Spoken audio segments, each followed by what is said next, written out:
I'm not going to go into it now. I went down rabbit holes during this whole thing, and I was left with a bunch of red marks and a whole bunch of different things left on my paper, and basically, rewrite this, please. There was no please. It was rewrite this. Distant shadows on the water, war cry erupts, steel clash sounding hotter. Viking drums pound, heartbeats quicken in the night. Call of the ravens, signal for the fight. This is sweet, warriors marching, no retreat. Thundering steps, war drums say carry beat. Blood on the field, rolling from the bow. Stories told, the firelight, legends growing old. Ravens calling for that crescent. Drums of war detail, no place to pretend.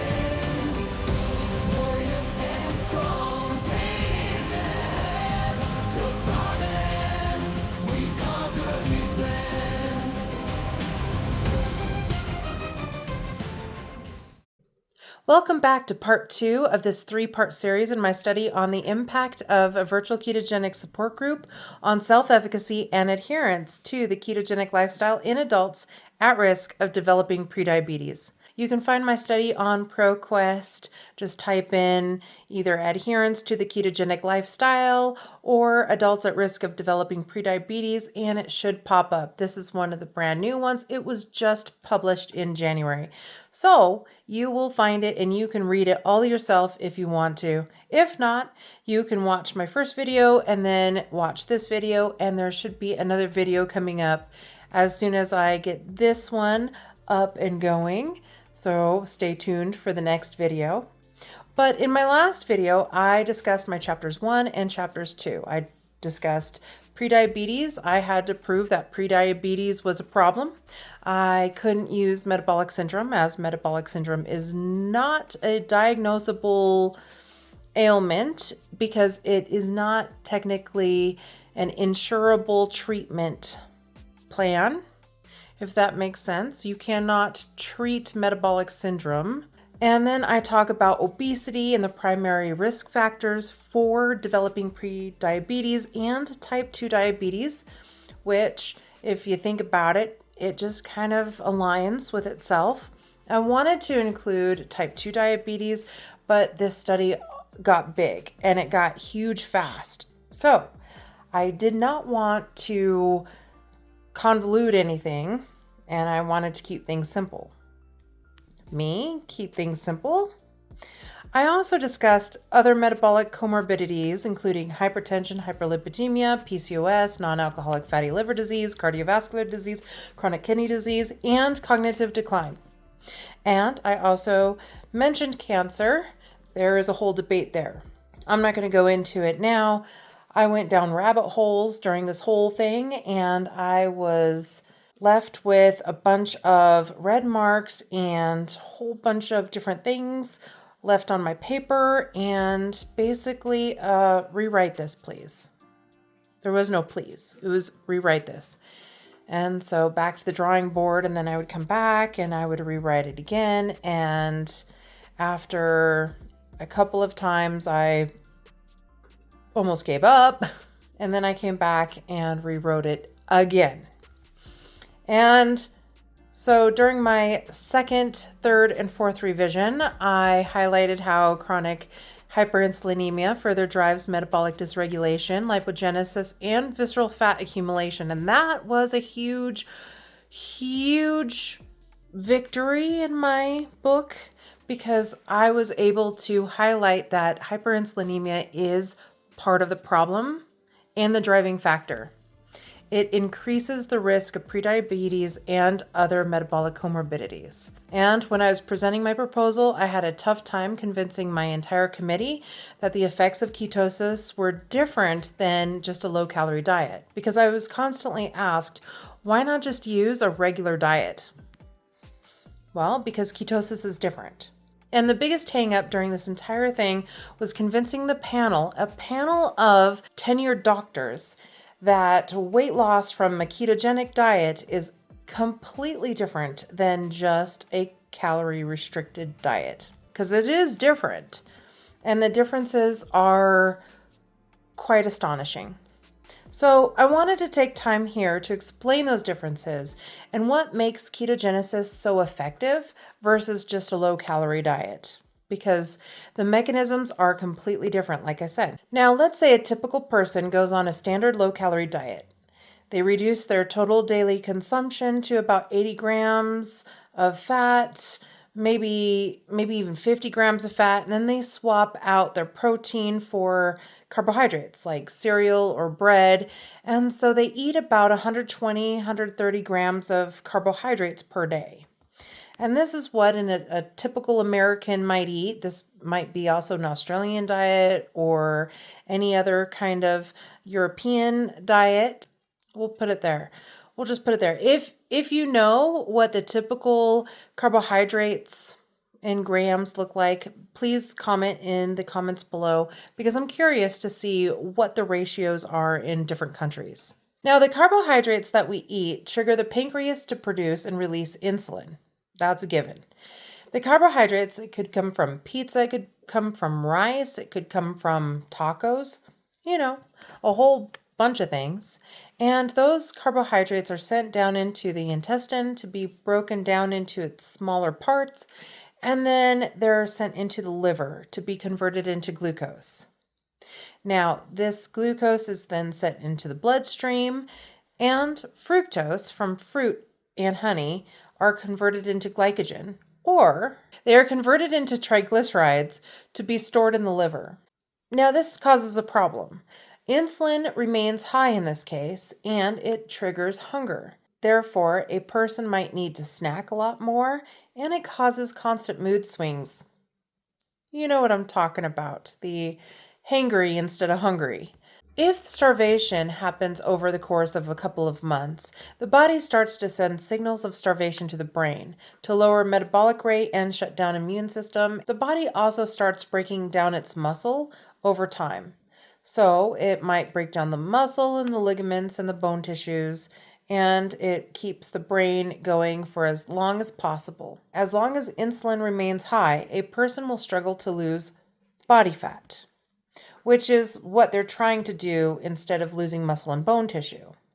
And they become more susceptible to illnesses, they may feel fatigue, and have a hard time recovering from long days when they're on a restrictive low-calorie diet for any length of time. Now, this process is worse in individuals with hyperinsulinemia. Chronically high levels of insulin continuously signal the body to prioritize glucose for fuel. The body not only shuts down all the fat burn signals, but it starts signaling the body to convert the glucose into fat and then store it. A person who constantly snacks on carbohydrates will find that they cannot lose the fat, especially around their waistline. But as soon as a person replaces their carbohydrates with protein and fat, the body does something different. As the glucose levels fall, insulin levels start to fall too, and the body then flips the switch to burn fat instead of glucose. This process is known as the citric acid cycle, and it is exactly what the person wants to do. They want their fat to be burned and to turn into fuel. And this can only be done when insulin levels are low. During this process, the liver makes ketone bodies to be sent to the important tissues like the heart and the brain, and be converted into fuel. In fact, the body loves ketones. It thrives on ketones. When the body shifts from burning glucose to burning ketones for fuel, this is the state called ketosis. It becomes a super machine. The body literally becomes a super machine, like a motor finally switched on and it is roaring to go. Those of you who have been in ketosis know exactly what I'm talking about. And this is why I wanted to examine the ketogenic lifestyle as an effective long-term strategy for lowering blood glucose and insulin levels. And this is also why I was sure that the ketogenic lifestyle would be the premier strategy to not only manage metabolic disease, but to reverse them. Now, I did have a problem with my committee not believing that we could reverse prediabetes, metabolic syndrome, and other metabolic comorbidities. But the evidence is there. And the long-term adherence for the ketogenic lifestyle is the biggest problem that we have to this date. and that was the gap in research. So there are many factors that influence a person's way of living, and it is very common to fall back into older habits, especially when it feels comfortable to be around others who encourage you to slide back into your old habits. And this is where I ended my last video. I asked the question, how do we fix this? One possibility is a support group. Support groups have been around for a very long time, and a lot of them have worked. Existing research suggests that peer support can also enhance accountability, knowledge sharing, and emotional encouragement. Very important. But in general, support groups may offer alternative intervention strategies, providing things like counseling and coaching and motivational support, the important things to fix yourself. And they may provide overall positive encouragement for fostering sustainable behavior changes. That's important. A support group that aligns personal values and beliefs with healthy behavior changes can motivate, can inspire you, can promote confidence, and it can increase self-efficacy. Now, I had to come up with self-efficacy as a measurable event, I guess you'd call it. Yeah, maybe an event, because I had to measure this, obviously, in my study. And confidence levels, it's kind of hard to measure. This is where my committee stopped me and wondered why we need a ketogenic program if we already had dietary protocols set in place to manage prediabetes. Notice how I said manage prediabetes. That was another problem I had to overcome because there is a lot of evidence that the ketogenic lifestyle can improve glycemic control. So I had to convince my committee that this was a possible outcome for the ketogenic lifestyle. Now, first, I had realized this is where I needed to clearly define what a ketogenic lifestyle actually is. I had to demonstrate that it is not only a trend, it is not a diet, but it is a sustainable framework for metabolic health. A person's lifestyle includes a complex integrated system of behavioral adaptation, skill acquisition, habit formation, social navigation, psychological resilience, and identity level change. This is very important because this has to be measured. This is where I had to think of a way to measure confidence levels. And this is where I decided to use the word self-efficacy in place of confidence. The theory was first identified by a psychologist named Albert Bandura. He posited that individuals' belief in their ability to achieve a goal is the key determinant of their behavioral success. In short, self-efficacy refers to an individual's ability to plan, to organize and execute, and take actions to accomplish their goals that overcome challenges and obstacles that hinder their success. But here's the question: will this help a person stick to the ketogenic lifestyle? Now, Bandura identified 4 primary sources of self-efficacy, which I later used in my study. The first one is inactive mastery experiences. You do it. The second one is vicarious experiences. You see it done. The third one is verbal persuasion. So people who encourage and support you. And then the fourth one is psychological and emotional states. This one is how you feel when you achieve success. Over time, positive experiences combined with constant verbal encouragement, plus watching how others achieve success, and with a lot of practice yourself, you can achieve success as well. And this is self-efficacy in action. And Bandura's framework was ideal for not only examining the mechanisms that contribute to sustained behavior change, but also for exploring how a virtual peer support group influences the participants' confidence in maintaining the ketogenic lifestyle over time. And this is exactly where I headed. But in the end, I had many renditions of my research question, and as my dissertation grew, so did my research question itself. And my research question became, how does participation in a virtual ketogenic support group influence self-efficacy and adherence to the ketogenic lifestyle among adults at risk of developing prediabetes? I found a private ketogenic lifestyle support group on Facebook to study. The group's administrator gave me written consent to post a flyer asking for volunteers.